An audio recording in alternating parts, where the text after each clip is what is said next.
langit bumi ini tetap terbatas, ada ruang dan waktu. Maka ditambahi wamil umasyik tamin seimbadu, dan segala puji ini memenuhi semua yang kau kehendaki. Saya berkali-kali bilang kalau hubungan dengan Allah nyaman, caranya gitu. Kalau kita sakit, bayar oksigen. Kalau kita butuh air, bayar PDAM. Allah itu tidak pernah nyuruh kita bayar.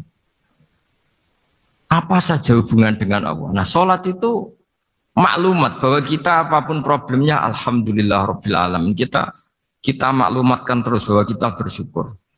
Lalu kita Rabbana lakal hamdu.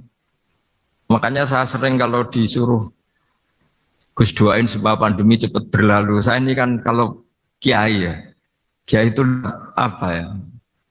Saya pernah di Jogja pas gempa. Ya, orang-orang ya susah. Saya ini caranya susah saja sampai tidak tahu karena bukan karena sombong ya, karena ya mau apa gitu. Memang nggak bisa apa-apa kan kita manusia. Jadi saya mohon sholat ini jadi media yang luar biasa. Jadi di antara makalah Imam Syafi'i paling terkenal itu fasihan idama kana fi dzikri rabbih wa fi ma siwahu kana fin nasi ajama. Orang baik itu orang yang fasih. Fasih itu lantang dan cerdas dan vulgar dan nyaman ketika ngomong tentang Allah. Sholat itu semua hubungan kita ngomong dengan Allah. Misalnya kabira walhamdulillah katsira. Hanya engkau yang maha besar ya Allah. Orang yang katanya terkuat di dunia karena presiden superpower misalnya. Nyatanya wahai mati ya mati. Kalau nggak makan lemes. Jadi orang kita sadar. Yang katanya orang terkuat, paling hebat. Kalau nggak makan lemes. Artinya ternyata hanya sekuat itu. Dia bisa instruksi seluruh dunia misalnya untuk apa ya. Tapi coba apa dia kuat gak makan 2 hari. Makanya hikmah puasa itu orang tahu. Ternyata makhluk yang paling mulia itu manusia. Kalau gak makan nasi 1 piring itu ya mati. Berarti hidup nasi sama manusia. Nanti kalau nasi bilang, saya tidak butuh kamu. Tapi kamu butuh saya. Itu habis kita sudah. Makanya ketika ada orang yang mempertuhankan manusia itu Allah cara menafikan itu hanya bilang kana yakulanit to'am. Yang kamu tuhankan itu makan. Hanya makan itu kalau dia tidak makan lemes. Jadi kiai itu atau manusia-manusia yang dekat Allah al-afillah itu ketika mengatakan kabira walhamdulillah katsira subhanahu wa bukrata wa asila itu kelihatan.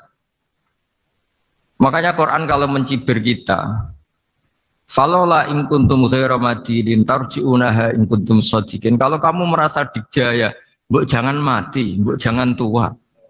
Sudahlah hidup terus. Dijaya kok mati gak keren. Orang top kok mati itu gak keren. Jadi apa cara gojlek itu ya sudahlah kalau kamu hebat jangan mati gitu. Nah, sholat itu mengingatkan itu terus.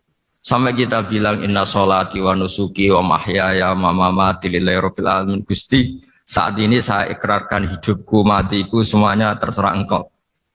Nah lagi-lagi tadi, ketika kita bilang cincin ini lebih kuat ketimbang kertas, Anda salah. Karena itu hanya secara materi. Kuat tidaknya terserah yang mengendalikan. Karena saya punya rencana menghancurkan cincin ini, besok mau saya lebur, sementara saya mau ngabadikan kertas ini. Nah disinilah terus kita diajari misalnya di surat Yasin yang populer, Allah itu siapa? Allah itu fasubhanalladzi biyadihi malakutu kulli zat yang mengendalikan semua sesuatu. Makanya sholat itu menjadi penting. Saya sendiri termasuk orang yang jarang imamiyah, saya selalu jadi makmum. Jadi andekan Mas Zakaria di sini saya juga makmum. Cuma keren saya kayaknya meskipun saya makmum. Karena saya kalau makmum itu bisa ingat Allah terus. Kalau imam itu enggak jaga image. Karena malu kan. Misalnya di masjid kementerian terus sholatnya kok cepet nanti dikira enggak ustadz betulan itu. Kalau ulama ternyata banyak urusan jadi banyak berpikir gitu. Tapi alhamdulillah ini barokahnya ngaji terus apa ya? Ya hasilnya mi'raj itu ya sholat itu. Sholat ini spesial karena tadi saya bayangkan itu di surga gak ada sholat itu ya terus wopo itu gak asik. Itu kalau Imam Ghazali itu membarter kita itu begini, kalau kamu bangga di kasrotin nisa, pasangan kamu banyak, itu ayat lebih kuat ketimbang Anda, karena satu hari 1 jam bisa berapa kali. Kalau Anda bangga bisa makan, itu kerbau itu makannya lebih banyak. Nah, kalau Anda bangga atas pengaruh itu tawon itu, ratu tawon itu pengaruhnya lebih besar ketimbang Anda. Dia diam di rumah tapi anak buahnya loyalnya kayak gitu. Artinya kalau manusia bangga itu apa? Ya dengan sholat tadi. Ini karena satu ibadah yang enggak tertandingi oleh makhluk yang lain. Apalagi dalam sholat itu ada semua gerakan yang mewakili semua ibadahnya malaikat. Malaikat itu ada yang ibadahnya berdiri terus. Ada yang rukuk terus, ada yang sujud terus. Dan sholat itu mewakili semua itu. Juga mewakili sosial. Karena setelah sholat kita bilang Assalamualaikum warahmatullahi wabarakatuh. Bahwa keselamatan ada di kanan dan kiri. Nah, oke ya, itu sakralnya Mi'raj. Tapi di balik Mi'raj itu ada hal-hal yang manusiawi. Dan ini yang terjadi di dunia.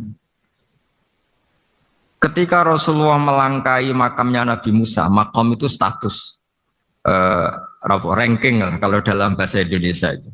Kalau bahasa Indonesia itu ribet, makam itu kuburan. Makanya orang Indonesia sering tanya saya, Gus, makamnya Nabi Ibrahim kok batu? Makam yang dekat Ka'bah itu bukan makam dengan makna kuburan. Itu tempat yang dipakai Nabi Ibrahim membangun apa? Ka'bah. Cara Jawa pancatan itu. Nabi Musa itu gak terima, komplain sama Allah. Ya Allah, ini lebih junior ketimbang saya. Kenapa makamnya melangkahi saya? Ini tidak fair. Jadi di mana-mana manusia itu kalau disalib junior itu ya tidak terima. Ya ada manusianya. Terus ditanya sama malaikat Jibril, kenapa kamu gak terima? Ini orang Israel, kadung ngira saya ini nabi paling top. Ini kalau sampai konangan saya kalah sama Muhammad tuh malu saya kata. Jadi artinya ya ada sisi manusia. Itu ada kitabnya. Terus ya tapi memang Nabi Muhammad lebih top ketimbang kamu. Memang dia Nabi pilihan, Sayyidul Awalin wal Akhirin. Oke, kalau saya kalah dengan dia gak apa-apa. Tapi umatnya jangan ya.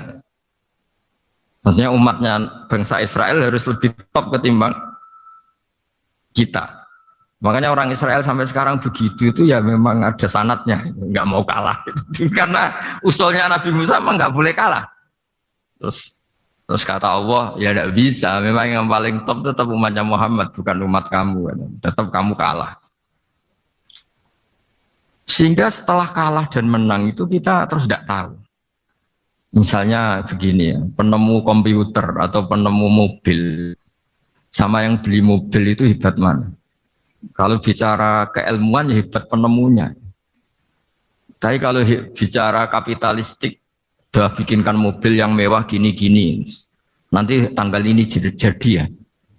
Hebat mana yang nyuruh sama yang disuruh? Kalau logikanya pakai gitu. Hebat mana yang nyuruh sama yang disuruh?